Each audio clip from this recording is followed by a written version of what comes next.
My teacher in India, who I study yoga with, he's a spiritual master, said, intuition is your ability to remember the future.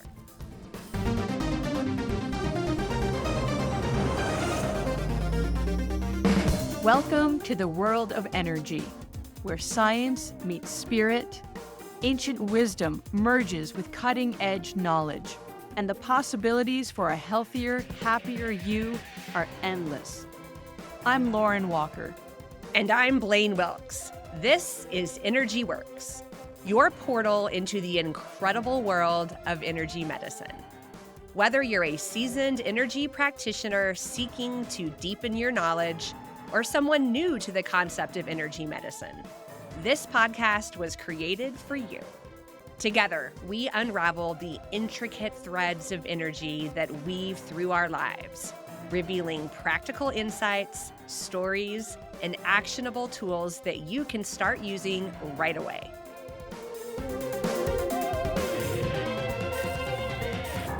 Welcome back to Energy Works. I'm here with Lauren today, and we are talking about the sixth most important energetic capacity we have, energetic part of our body, part of our energy body.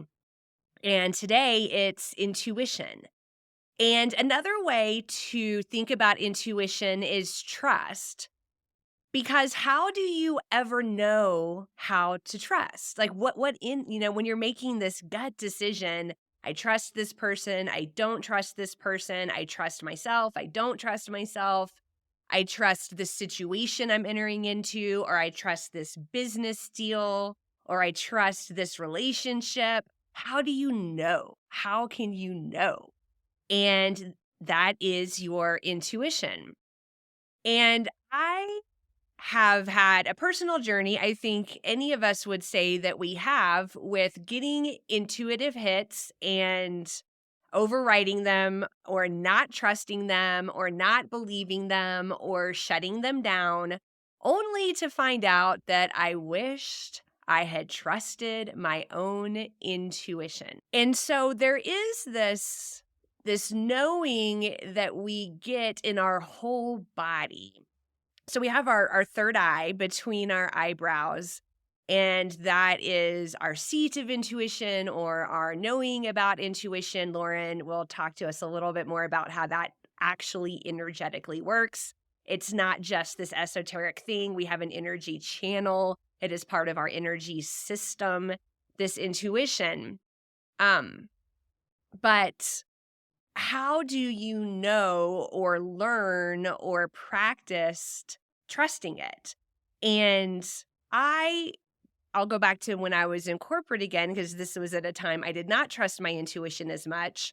And I would look at things happening in complex, dynamic corporate situations, and I could see something bad was going to happen.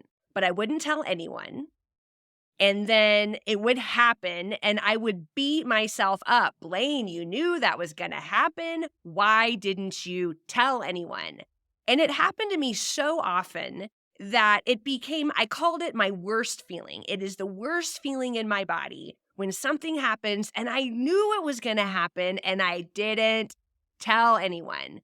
Which goes back to communication, which is what we talked about in the last podcast. So you can hop over there if you want after this, because communication and intuition, like all of these energetic techniques or capacities that we're talking about, are truly all intertwined. Mm-hmm.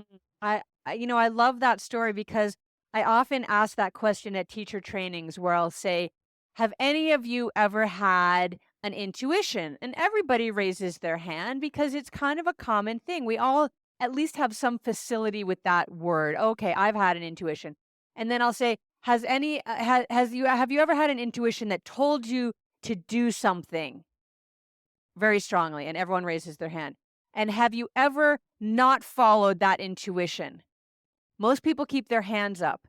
And I say, the next question is, how'd that work out for you? And everybody breaks into laughter because we've all had that experience where you get that inner knowing. I should not go out with that guy, or I should break up with that guy or that girl, or and that's a lot of where our intuition comes in that we ignore. Speaking personally from my own experiences, I've gotten that hit. Dude, this is not a dude for you, but I want to override that. And what happens when you override your intuition unconsciously? There's two ways to override your intuition, but if you override it unconsciously, you just sweep it away. I don't know who that voice is. I don't trust it. I don't want to listen to that voice.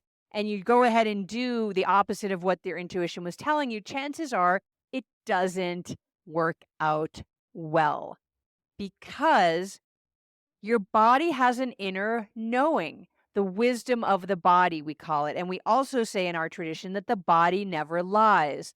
Your body knows that that ice cream is not going to make you feel good. And it has some ways of telling you. You might just look at that ice cream and say, is that going to be good for me? And if you get quiet and you practice with working with your intuition, you might get a really strong no, do not eat that ice cream. And if you listen to that, then you're gonna feel better.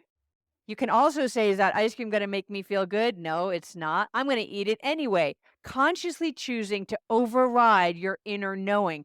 But at least at that point, you have made a conscious decision and you understand that that intuition is giving you valuable information. And a kind of a way to test it is like, okay, is the ice cream gonna be good for me? You listen. What did my intuition say? It said, no, it's not gonna be good. Well, I wanna make sure that that was really my intuition. So I'm gonna eat the ice cream. I feel really crappy. I guess the intuition was correct because we have this thing where we don't believe the voices in our head that is telling us to do things that we don't want to do or not do, if that makes sense. It does. I love the ice cream override example. It is again the mind, the mini me inside of us kind of moving forward in its own way without making sure that the whole energy body is on board with what is happening. And I also think you brought up a great point. Like sometimes, how do you know? And when we have intuitive hits, or I'm a daily meditator, and so I have every day I get quiet and I try to allow the divine to have communication with me. I consider it my little dance with the divine. I take a step, divine takes a step, I take a step, divine takes a step. I do this every day. And when I'm doing that, I will sometimes get visions, I will get intuitive hits, and I ask myself, is this truly my intuition?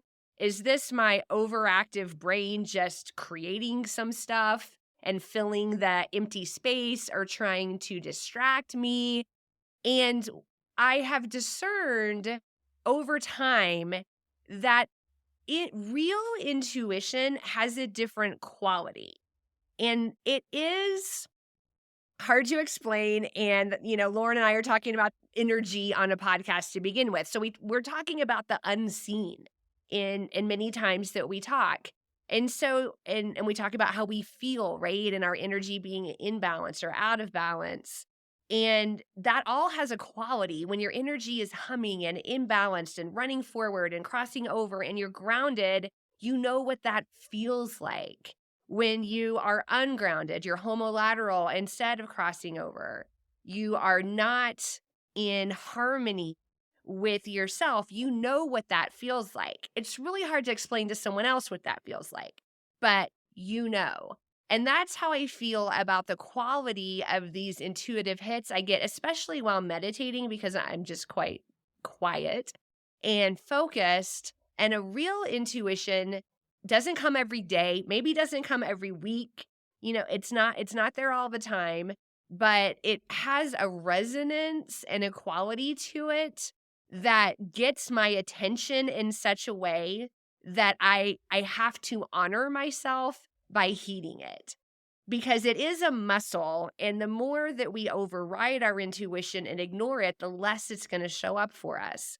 The more that we honor it and act on it, then the more it's going to show up for us, bringing, in my case, me back into feeling like I'm in this divine alignment that I'm trying to seek every single day. I love that you talk about finding this voice when you're in meditation because I think that's a place can go both ways. We can get very quiet and so that these voices can be heard. But if you're just starting a meditation practice, you might say all of a sudden, wow, I didn't ever realize how loud it was in my head. But what that starts to do is you start to hear all of the voices because we are made up of many, many voices, many parts. We have many parts of us and all of those parts want to tell us something and communicate with us and keep us safe and supported in some way and capacity. So when you start listening to all of those voices, then you will start to discern which is the voice of my intuition, which is the voice of my needy child that didn't have her needs met when she was young, which is the voice of my, overactive intellectual mind that wants to write more books. And, I get to like all of these different parts, which is the part that just wants to curl up and take a nap and, withdraw from the world. And then I'll hear, who's this? Oh, this is intuition. And you can start to actually have a relationship with each of these voices. And it's incredibly powerful. I have just the other day, I for the first time ever directly spoke to one of my energy systems. It never had occurred to me to do it before. I talk about these relationships all the time, but it had never occurred to me to just say like, "Hi, you energy system X," I'll say because it's too complicated to get into here what that system is. I just said, "Hello." And the system said back, "Hello, Lauren," like in a totally different voice from any voice I had ever heard before. I had an energy system that was speaking to me. It had been there the whole time. It had never occurred to me to start a direct dialogue with it. And so you can do that with your intuition as well. Directly say, "Hey, which one of these voices, will intuition please stand up and say something to me?" And chances are your intuition has been waiting for you to ask it to stand up and start a conversation and a relationship with it. That's great. That's the first I've heard from you about this, dialogue you had with your energy system. I'll have to ask you about that off mic. Very cool. Yeah, I definitely the more we ask, the more we listen, the more we act, then the stronger our trust and our ability to use it as a true North Star as we're moving through our life. I have a little intuition story and it was such a non-event when it happened. Which makes me know since I just feel so I'm not like, "Oh my god, intuition," I'm just like, "I knew this was gonna happen, and it happened." Like, it's just that simple, but this was a few weeks ago. I needed to use Burke's car because it Burke, my partner, it's a bigger car, and I had to move some large things. And so he was going to use my car and drive up and go hiking. And as soon as he said to me, because it was kind of a long drive up into the mountains in this a little bit of a remote place, and I've been there several times to hike before.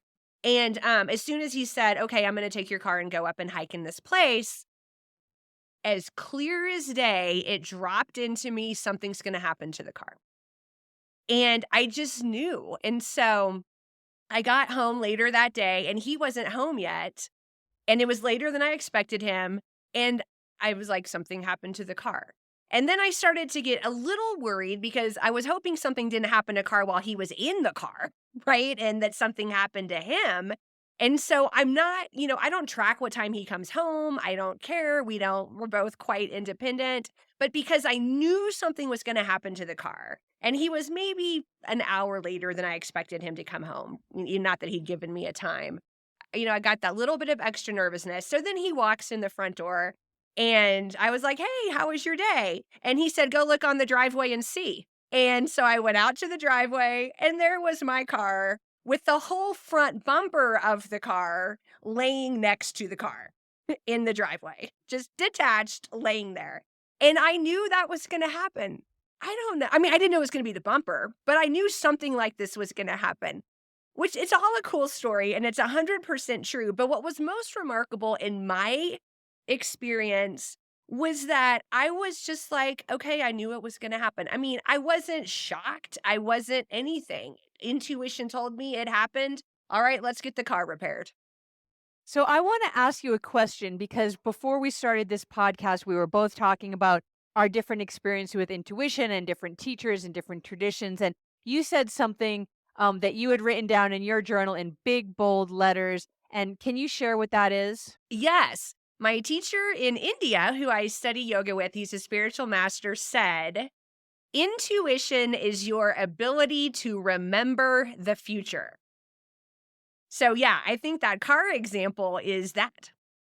So what's so fascinating about that example and about your teaching that you got from the Indian master there is that we've talked about energy fields a lot in this podcast so far, these fields of energy that give rise to the physical structure. And maybe in a future podcast, if you all want that, maybe you can drop us some comments so we know what parts of this you like. We could explain to you what all of the energy systems are and how they interrelate and interconnect and how they actually give rise to the physical body. But this idea of field. So if you're still with us after this many episodes, you're in the field with us.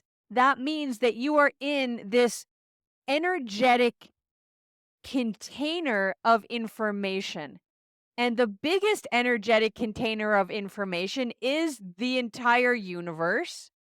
It is sometimes called the etheric field. Some of you may have heard the Akashic records, the collective consciousness.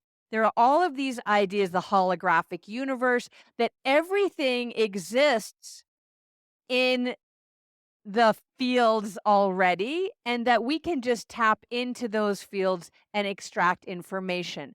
That is why sometimes something will be a discovery will happen at one corner of the earth, and that same exact discovery will be happening at three or four other places on the planet at virtually the same time.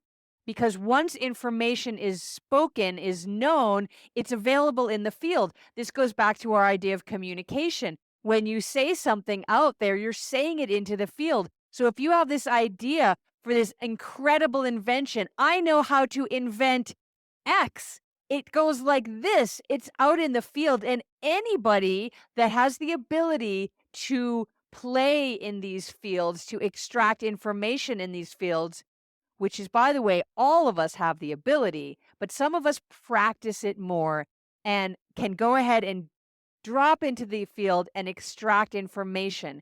And that is how distance healing works. That is how forward seeing works. What Blaine experienced, she was able to just have an experience. It wasn't very specific. It wasn't like your bumper is going to fall off the car at 3 p.m., but she knew there was something in the field that was resonating and giving her specific information. She knew enough that this was going on. She felt it in her energy fields. Often we talk about a gut knowing. That is one of the places that we feel energy because our guts are these areas just rife with microbiome, with all of these little bits of information that are sparking and buzzing, and their viruses, their bacteria, their fungi that are all transmitting information back and forth in very powerful and subtle electrical ways.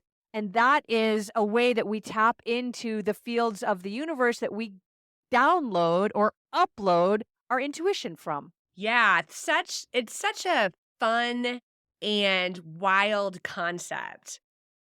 In the creative space, we talked about creativity a few episodes ago. Elizabeth Gilbert writes about this really beautifully in Big Magic, that it's exactly what Lauren just said, that ideas are not ours, right? Their ideas are out there and we grab them, or they enter our field or drop it, or we seek them and find them, or however we get there, but we don't own them. And one of the tenets of her book is, and she illustrates it in really beautiful ways. If you've never read that book, it's a really good book, Big Magic by Elizabeth Gilbert, that if you don't do anything with an idea, it's going on to somebody else. Like that idea is looking for a home. And so that's the whole like, she wrote my book, right? That sort of thing. The idea you had for a book that you never wrote. Well, that idea moved on to somebody else. And so everything that we think are the big inventions, computers, right? Computers were being developed the same way on different parts of our planet. At the same time, it's all out there. All of the information is out there, and so that is where this and maybe, Lauren, maybe now you can talk a little bit how it works, what is physically happening in our body that is with the third eye. It's like a little what'd you call it? A heat-seeking missile. It's like a little sniffer. It's like out there sniffing around. You are vibrating at a resonant vibration, something else out there is vibrating at a resonant vibration, and you're gonna just bring it right in. Exactly. And, this was so fascinating when I learned this. And we're not going to break down all of the different energy systems in the body, but this one is particularly interesting. Many of you probably know about meridians. If you get acupuncture, you know that there are these pathways of energy that run through the body and feed all the organs and feed all the energy systems in the body. And so there are these energies that run through us on very particular and specific pathways through the body. And there's an energy that it's not it's not exactly a meridian. I was just giving you that as a metaphor because it runs on a similar pathway, but I don't want you to confuse like what's my intuition meridian. But there's an energy. This is how energy at large runs through the body. So maybe that's a clearer way of saying it. So it starts with this energy coming up through the bottom of your feet, which is why we started our whole podcast, everything with grounding and opening up those I want to say portals, but that's not really the right word. Those points on the bottoms of your feet so that you can access this energy that I'm talking about now, this animating life force energy. It comes up through the bottoms of the feet. It rises up the legs into the trunk of the body. It kind of swirls around at the base of the spine sort of in the pelvic bowl. From there, one tendril comes out the back body on that point that we circled on the third episode at that Ming Man point. One spur of energy comes back out and goes back to the earth to ground you. Stay with me here. Energy's coming up the bottom of the feet. It rises up the legs. It comes to the pelvic bowl. It swirls around. One piece goes out the small of the back, anchoring you back to the ground. The rest of the energy continues to rise up through the center channel of the body. You could think about that as your spinal column. That is also true. That's the biological piece. Coming up through the central channel, it comes to the center of your skull, the center of your brain, where you've got the hypothalamus, pituitary, and pineal glands. These are the seats of your understanding and consciousness at the center of the brain. From there, another spur of energy takes a 90-degree and shoots right out your third eye, like that heat-seeking missile that Blaine said, that it's like a laser beam that comes out of the third eye, and it is like, here's a better metaphor, like a periscope from a submarine looking around. What do I see? What do I see? What information is important for me? What do I need to bring back into the ship? So that laser beam of light goes out your third eye. It's both expressing your internal energy, your internal vibration, the signature of your vibration, your instrument or your tune or your song. And then it's bringing information right back into the third eye to come back down through the central channels of the body to help bring that information wherever it needs to go. One of the places it goes into the gut. That's a place of intuition, knowing that this information is true for me, is necessary for me to act upon, is all of these things that we've been talking about. So the energy starts from the earth, it rises through the body, it shoots out the third eye, it's looking around. What is it that I need to know? And then it takes that information, brings it back into the body, and tells you, this is what you need to know. I am your intuition, and I am telling you, don't eat that ice cream that you are looking at right now.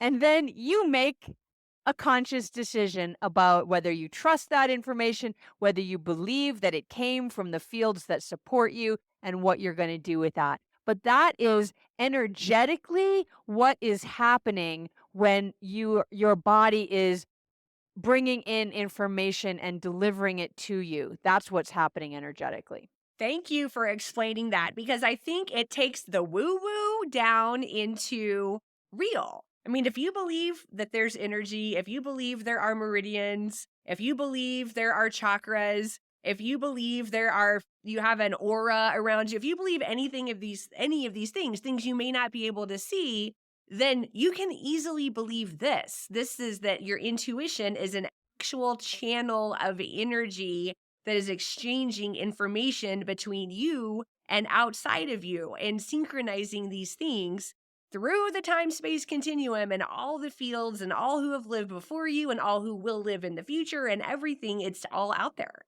for us to access. So let's get into an energetic technique to help harmonize this in your own body. And this ties, so the gut knowing. We know that our intuition, we say, it's in the gut or my gut knows. We also know about the third eye, and there is, as Lauren explained, this channel, but that goes between these two things so that you can trust your intuition. If your mind, the chit chat of the mind will be quiet and you can get into what you feel instead of the voices in the head, then you can drop into the quality, like the knowing when something comes in, does it have this quality for you that you know that you can believe it? So how we do this is with our belly button, which you know where that is. I used to say navel in yoga classes, and had 2 or 3 people say to me, "What is navel?" They didn't know that word. So now I say belly button and your third eye between the eyebrows. So we're just gonna use our middle fingers as we do this. We're gonna take the middle finger of one hand right in that belly button with a little bit of pressure, the middle finger of the other hand between the eyebrows where the third eye is, a little bit of pressure. And how much pressure you wanna do, you don't have to do a lot. So just to turn, a medium amount of pressure. Press in and then pull up on both of these. And then draw your awareness to your breath. So you're just taking long, deep breaths. You can do this, I would say a minimum of 3 breaths, or if you want to do it longer, it's a nice time to bring your awareness to the energy body, using your breath to bring you to the present moment. And when you feel complete with that, just bring the hands back down. And you've just used an energetic technique to align your inner knowing and bringing it into balance and harmonize it with all of the energetic fields and your energetic systems and make you feel calm and connected to these intuitive hits that are going to come. They're going to come. It's just if you ignore them or do something about them. I like that they're going to come. It's like, um, really old school when you used to have to tune your radio in. Tune your radio to the frequency of your intuition so that you can allow that information to come. And that technique that Blaine just shared with us is one way for you to do that. So thank you for sharing that, Blaine. That's so beautiful. It feels so grounding and centering. And it really has speaks to everything that we've already shared on all of these podcasts so far. They all weave together each of these foundational pieces of working with your energy.